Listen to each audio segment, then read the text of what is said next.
Oke, surat An-Nur ya. Laki-laki yang baik untuk perempuan yang baik dan laki-laki yang jahat untuk perempuan yang jahat. Tapi yang terjadi kadang-kadang nggak seperti itu. Oke, lihat nih. Yang terjadi sudah pasti seperti itu. Yang terjadi sudah pasti seperti itu. Hanya kadang-kadang ada perempuan-perempuan yang merasa baik.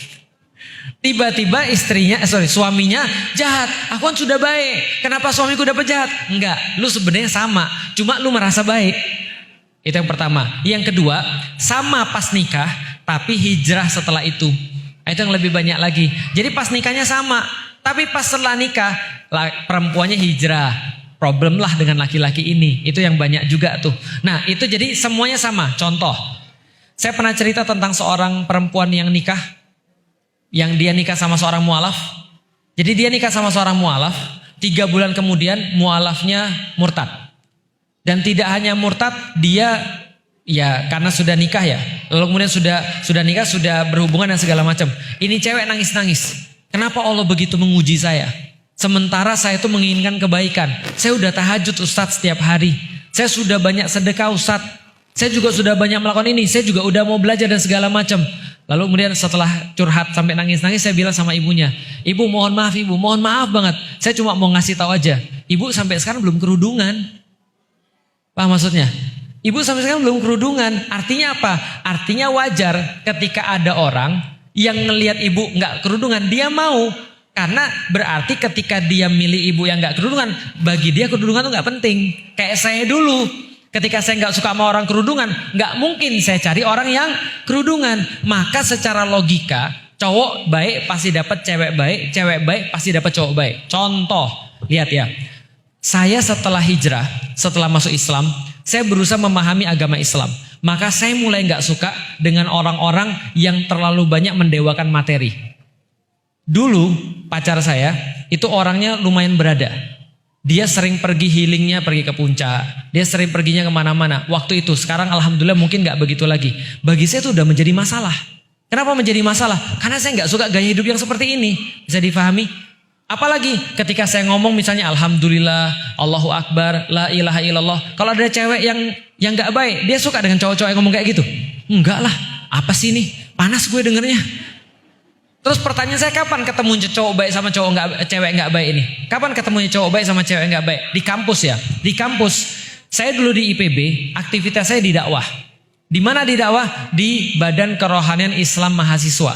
Di organisasi keislaman. Di kelas, di fakultas, saya juga punya organisasi keislaman. Ngubek terus di sana.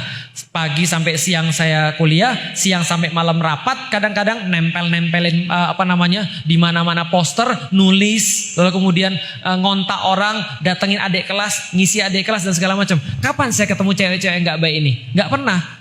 Mungkin ketemu pas menjelang subuh. Saya pergi sholat subuh, dia pulang dugem. Itu pun dia suka nggak sama saya? Gak mungkin. Makanya kita itu akan dikumpulkan berdasarkan circle kita. Itu logis banget. Contoh ya, coba ibu-ibu lihat tuh. Ibu nikah kan sudah ya. Di mana ketemu sama suaminya? Coba lihat. Pasti circle-nya sama. Enggak usah, saya kantor di sini, dia kantor di situ. Terus di mana ketemunya? Kan nggak mungkin tiba-tiba ketemu misalnya di supermarket tiba-tiba tabrakan. Wah ini calon istri saya. Kan nggak mungkin gitu. Paham gak sih maksudnya? Pasti ada sesuatu yang terjadi. Pasti ada ruangan yang sama, circle yang sama. Nah itu maksudnya kesamaan. Karena orang-orang yang sama biasanya milihnya itu-itu juga. Gitu kan ya? Pertanyaan saya. Kalau orang-orang Chinese biasanya nikahnya sama siapa? Chinese juga. Kenapa? Nah, sekolahnya sama. Ibu dan bapaknya kenal. Tinggalnya juga di situ-situ juga. Kan ngumpulnya kan tinggalnya sama.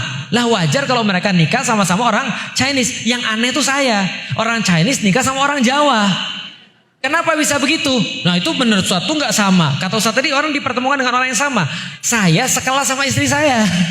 Satu organisasi keislaman. Wajar kalau saya lihat dia naksir. Karena saya bersama-sama.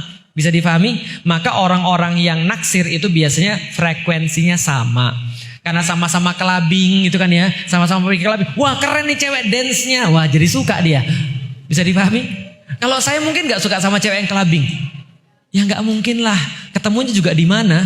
Gitu kan ya. Artinya setiap orang pasti dikumpulkan dengan yang sama. Kecuali kita nabi. Nah, beda tuh. Kecuali kalau kita nabi, ujiannya parah. Nabi Nuh, ujiannya istrinya nggak sama. Nabi Lut, ujiannya istrinya nggak sama. Nah, tapi jarang orang-orang yang ujiannya seperti nabi.